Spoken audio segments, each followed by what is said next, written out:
Passenger drone development has now reached a point where we are seeing the first models entering the final stages of regulatory approval throughout the world.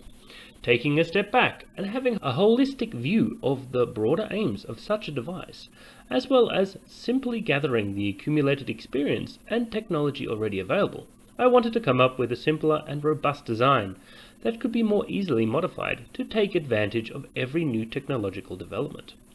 The aim being to help lower unit cost and to make this exciting new transport method a more feasible option for the masses.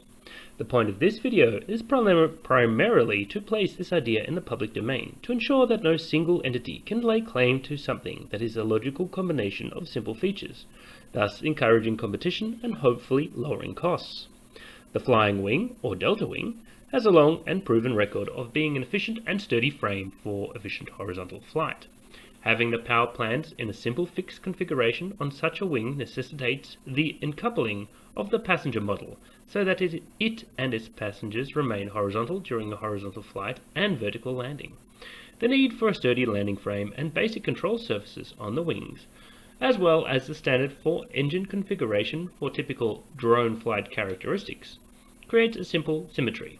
With further consideration to the ergonomics of the pilot and passengers in flight as well as in boarding the drone, this design standardizes itself quickly into a simple concept that is scalable. The ease with which such a flying wing smoothly transitions from vertical to horizontal flight and from drone to free pilot mode are best showcased by commercially available models. Simply search for XKX520 brushless or the eChine Mirage E500 VTOL on YouTube for some great videos. Both the wing assembly and passenger module should be balanced around the single attachment axis. The engine configuration is symmetrical to the landing rig, allowing for simple geometry, strength, and therefore lighter weight. As the module and wing are balanced on the single attachment axis, only a small electric motor would be needed to assist wing swing.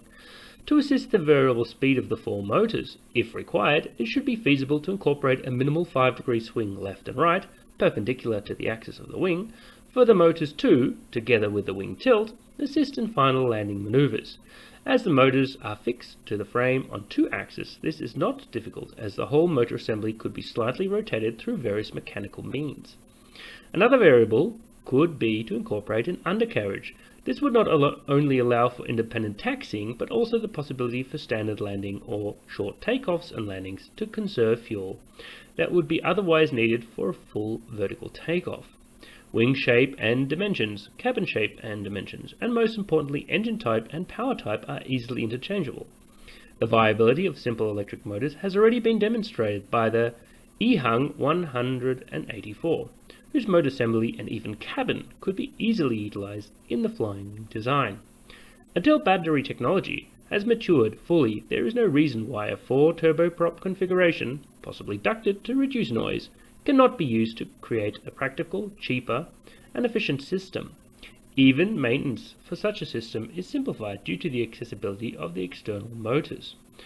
I look forward to further development in this exciting new field.